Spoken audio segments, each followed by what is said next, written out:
Kolejny kontrakt za nami. Spocznijcie, zasłużyliście na odpoczynek. Karczmasz?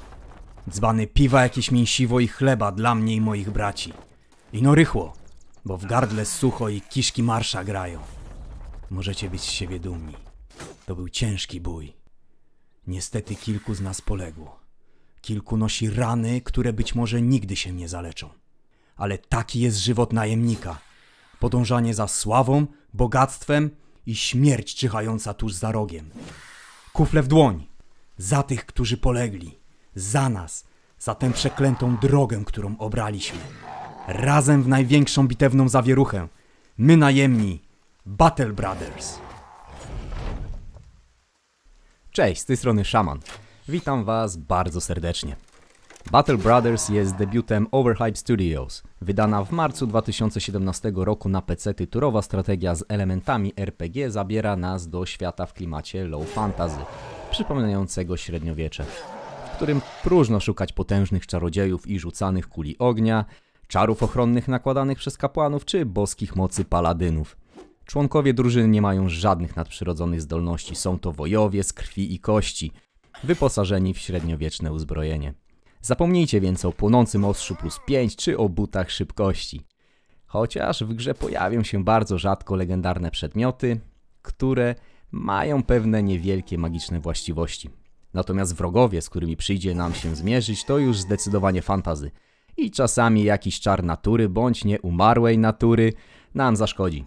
Wilkołaki, monstrualne pająki, orki, gobliny czy nieumarli sprawią, że krwi ubywa, a kości gruchoczą i ogólnie jest boleśnie. Jak bardzo? Niebawem się przekonacie.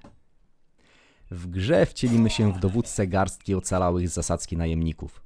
Ledwo uszedłszy z życiem, udajemy się do miasta, aby wylizać rany, uzupełnić szeregi i lekko się dozbroić. Pierwszym krokiem będzie wyrównanie rachunków z niejakim Hogartem Łasicą, który prawie wybił naszą drużynę. Przy okazji skasujemy trochę monet, bo jak się okazuje jest to również na rękę pewnym możnym. Sandboxowa rozgrywka Battle Brothers toczy się na dwóch planach.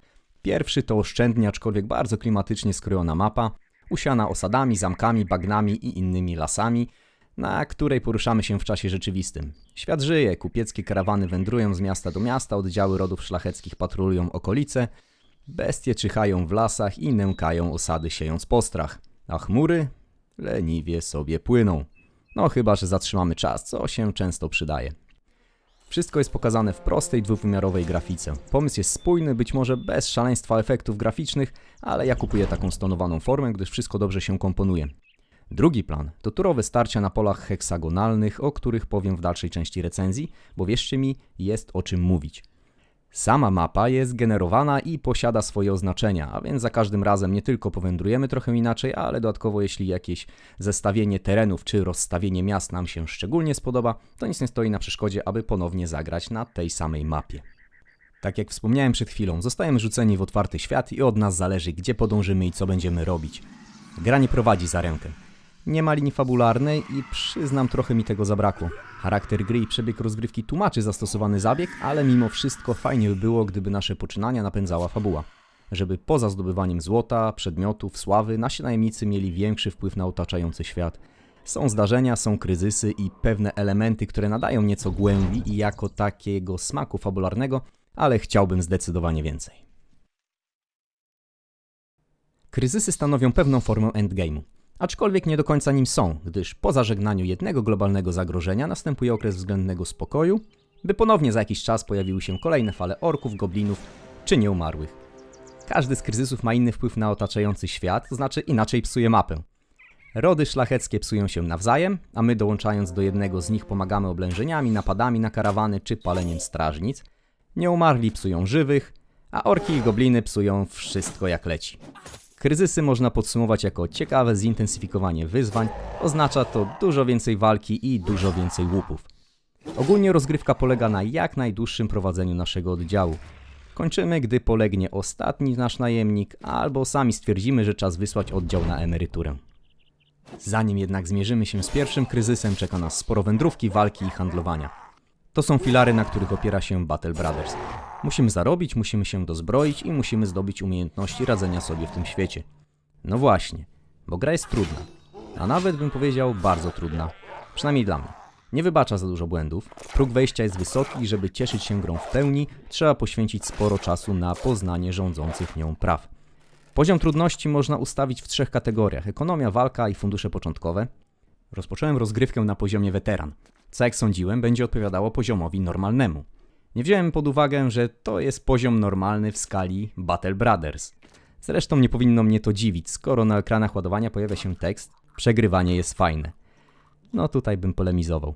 Ale zaraz mi się przypomina Limbo i metoda prób i śmierci. Tylko o ile tam cofało nas trochę i zaraz mogliśmy powtórzyć etap, tak tutaj konsekwencje są trochę bardziej dotkliwe.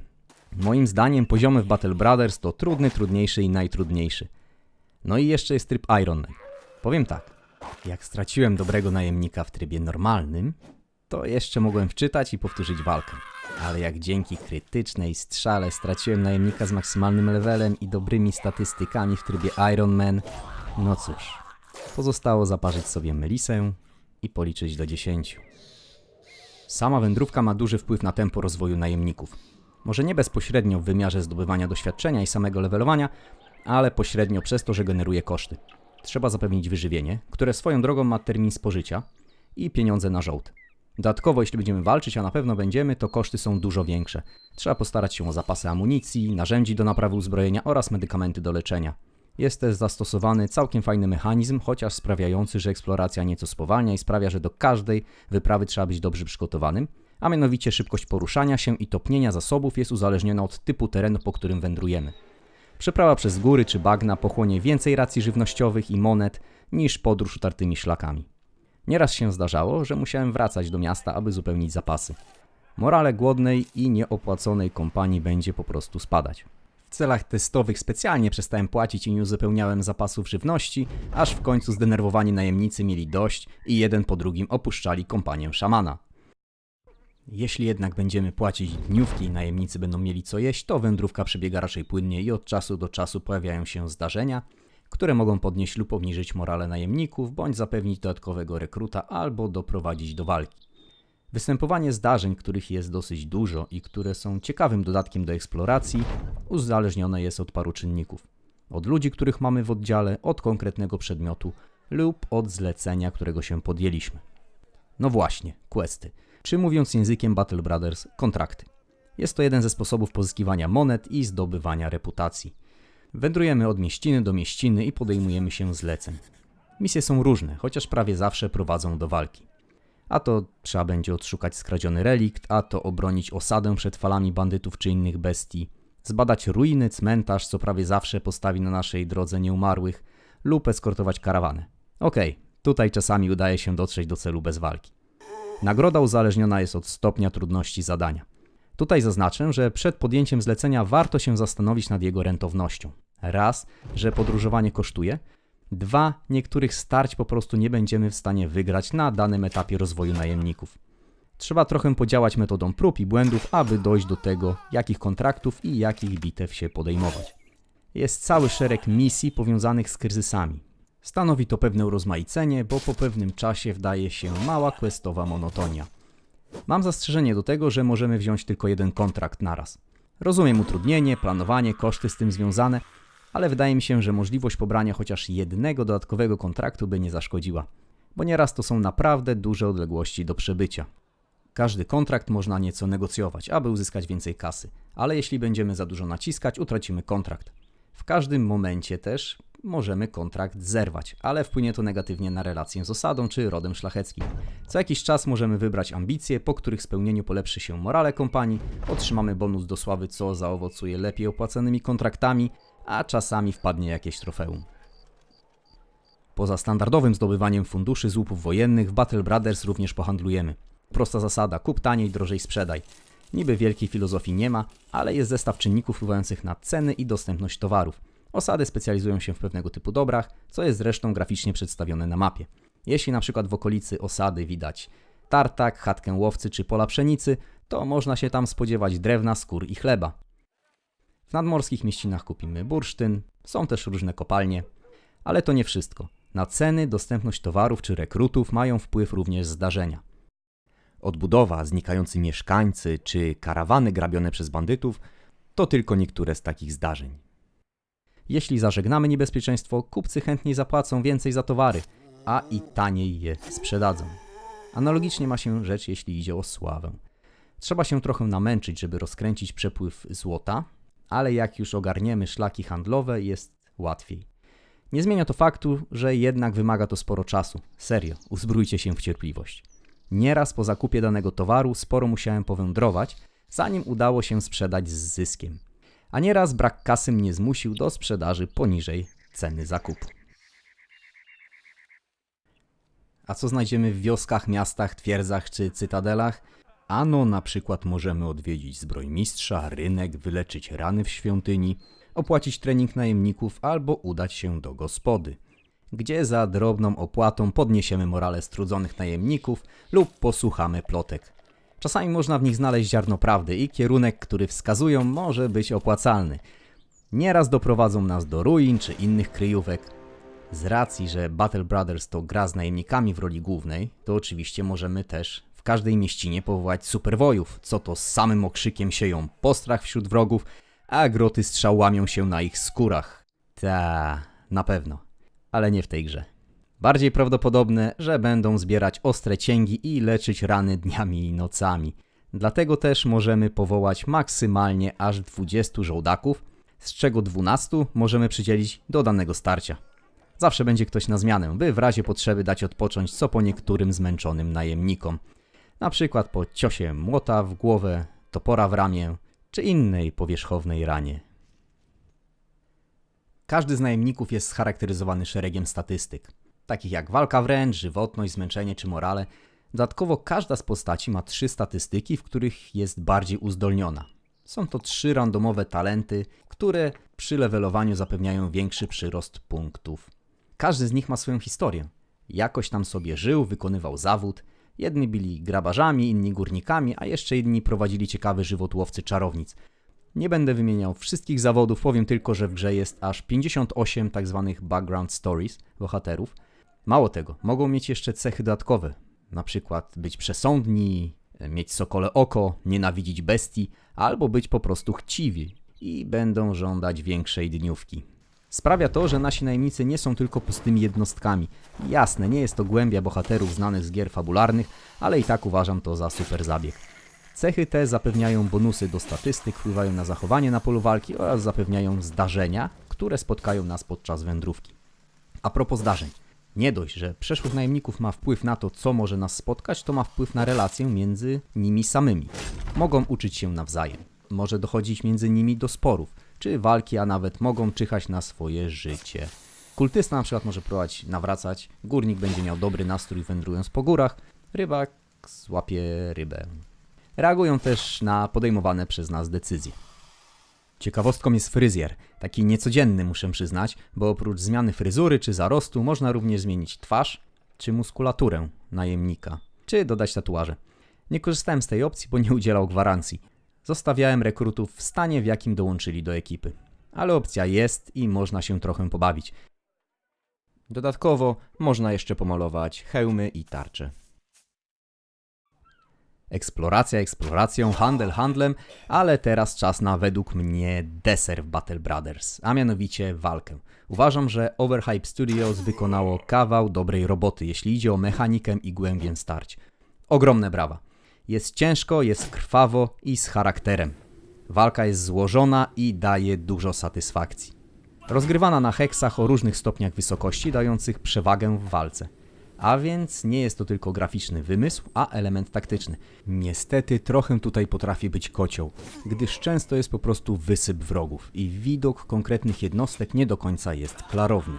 Jasne, można zmienić punkt widzenia na konkretny poziom i chociaż rozwiązanie to nie do końca mi się podoba, to przy grafice 2D jest sensowne i idzie się do tego przyzwyczaić.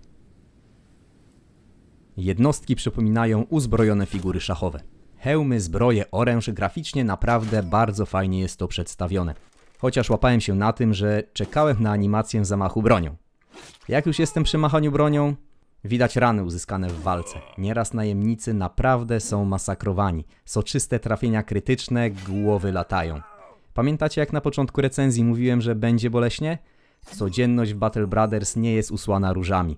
W grze jest ponad 50 różnych ran, które dają ujemne modyfikatory, czy to do ataku, obrony, czy inicjatywy. Część to tylko tymczasowa niedogodność, która po odpowiednim odpoczynku i leczeniu znika. Zakażona rana, złamania, wstrząs mózgu, rany cięte i kute. Ale są i permanentne rany, które już poważnie wpływają na przydatność w walce. Zapadnięte płuco, uszkodzenia mózgu to ten kaliber. Na przykład miałem w drużynie rzeźnika, w sensie zanim dołączył do kompanii szamana był rzeźnikiem, a nie, że wymiatał. Chociaż po tym, co robił na polu walki, mógłby otrzymać taki przydomek, który podczas jakiegoś wydarzenia stracił palec u ręki. Okej, można powiedzieć, zdarza się. Ale niestety miał pecha i chyba trafił jakąś kumulację, bo w innej bitwie również dostał trwałego uszkodzenia mózgu. Ze względu na ryzyko zawodowe nie należy za bardzo przywiązywać się do najemników, bo nie znacie dnia ani godziny, kiedy wejdzie krytyk. Wtedy ewentualnie możemy ich odwiedzić w mauzoleum, gdzie jak w Cannon Fodder jest lista poległych. Najemnicy w Battle Brothers zdobywają punkty doświadczenia, dzięki którym awansują na kolejne poziomy. Oprócz zwiększania statystyk można przydzielać perki, które zwiększają efektywność w walce.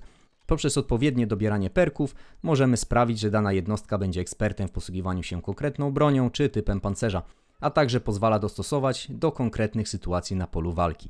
A że najemników mamy 20, daje nam to różnorodność ról, jakie nasi wojacy mogą pełnić. Okuci w ciężkie zbroje i dzierżący tarcze tanki, włócznicy, kusznicy, asasyni czy wyposażeni w dwuręczną broń solidni damage dealerzy. Ogólnie są bronie dystansowe, takie jak łuki, kusze, toporki czy oszczepy oraz oręż do walki w zwarciu. Miecze, włócznie, topory, młoty. Każda z broni zapewnia inny rodzaj ataku. Topór oburęczny ma możliwość strzaskania tarczy lub wykonać zamach i ściąć wszystkich wokół. Ale trzeba uważać, aby nie ściąć przy okazji swoich jednostek, gdyż w Battle Brothers jest Friendly Fire. Miecze dają możliwość riposty, a buława ogłusza wroga, eliminując z walki naturę. Na początku rozrywki szczególnie lubiłem korzystać z włóczni i taktyki leniucha.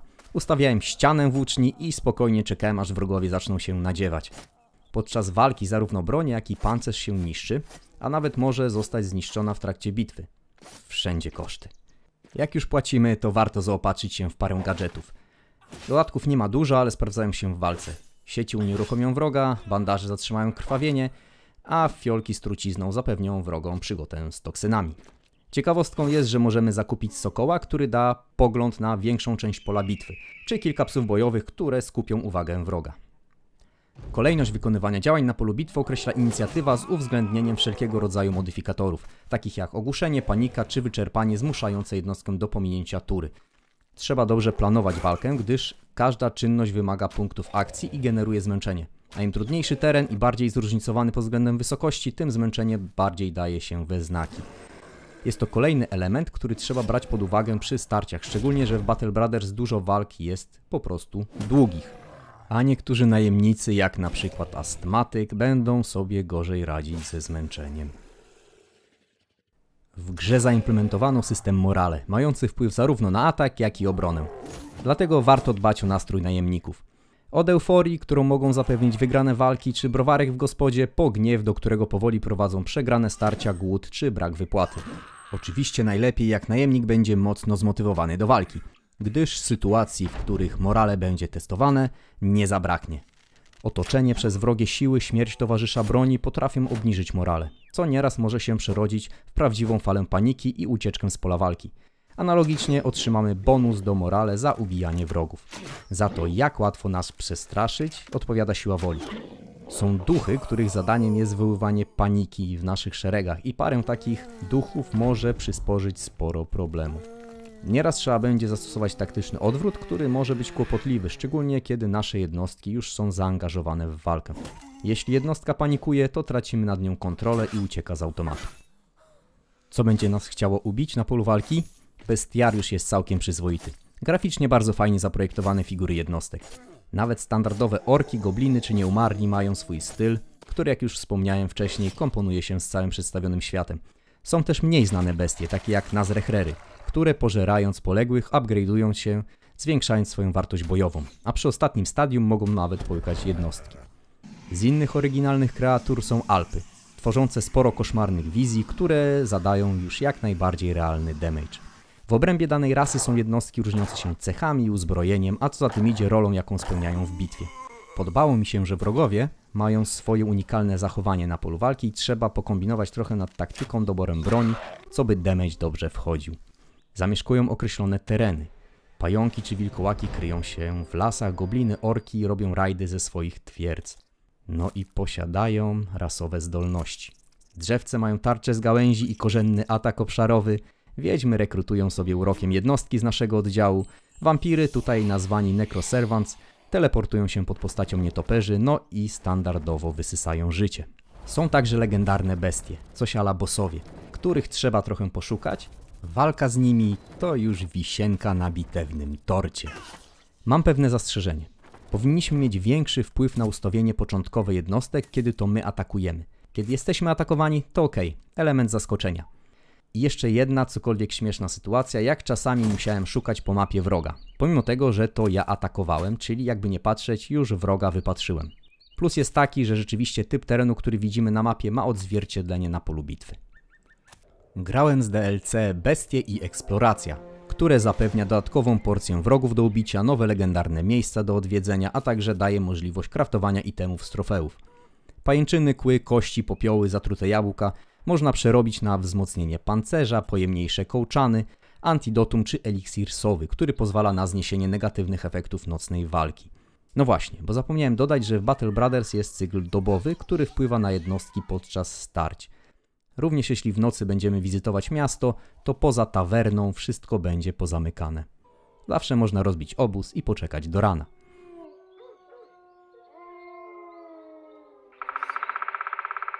Czas na podsumowanie. W Battle Brothers grało mi się naprawdę dobrze. Okej, pierwsza rozgrywka nie była najlepsza w moim wykonaniu. Gra pokazała mi miejsce w szeregu, dając do zrozumienia, że kolejnym razem wcale może nie być lepiej. Ale po trzecim restarcie, kiedy już w miarę poznałem prawa rządzące grą, niuanse taktyczne, mechanikę starć, to grało mi się coraz lepiej. Poznanie gry wymaga sporo czasu. Obawiam się, że nie każdy będzie miał do tego cierpliwość. Ze względu na poziom trudności radzę obejrzeć gdzieś tutorial. Handel ze względu na zdarzenia i ogół elementów wpływających na cenę i dostępność surowców, towarów ma swój urok. Jeśli idzie o walkę, jest naprawdę dobrze. Myślę, że wyjadacze turowych strategii docenią grę. Rozwój najemników, a następnie sprawdzanie ich w boju daje sporo frajdy. Podczas starć trzeba tylko zaakceptować pewną dozę przypadkowych trafień, od których nasze jednostki kładą się na polu walki. Ale to działa w dwie strony i nasi najemnicy też mogą siać krytyczny postrach. Można wybrać perki, które ograniczą takie niechciane niespodzianki, ale niestety ich nie wyeliminują. Taki urok gry. Kryzysy stanowią wyzwanie, a przez to, że pojawiają się okresowo, eliminują monotonię, która czasami się wdaje. Chociaż tempo gry, odkrywania mapy, odnajdywania ruin, twierdz i innych lokacji oraz zarabiania i zwycięstw, wiadomo, że jest uzależnione od umiejętności gracza. Opisy zdarzeń, kontraktów, najemników czy wrogów zapewniają pewną głębię. Niestety fabularnie się nie najadłem, ale coś tam lekko wrzuciłem na żołądek. Trzeba nastawić się na powolną eksplorację i budowanie potęgi najemników. Serio, przez to, że wszystko w tej grze generuje koszty, to trzeba planować nie tylko których kontraktów się podejmiemy, czyli jakie walki stoczymy, ale także szlak podróży. Do atutów Battle Brothers należy również muzyka. Przyjemnie towarzyszy podczas wędrówki czy kolejnych starć. Przesłuchałem już kilka razy i na pewno będę do tego soundtracku wracał. Na koniec dodam, że Overhype Studios dalej rozwija tytuł. 9 maja premiera kolejnego DLC, Wojownicy Północy. To tyle jeśli idzie o Battle Brothers. Dzięki bardzo za uwagę, nie zapomnijcie zostawić komentarza, zachęcam oczywiście do subskrybowania kanału. Do usłyszenia niebawem, cześć!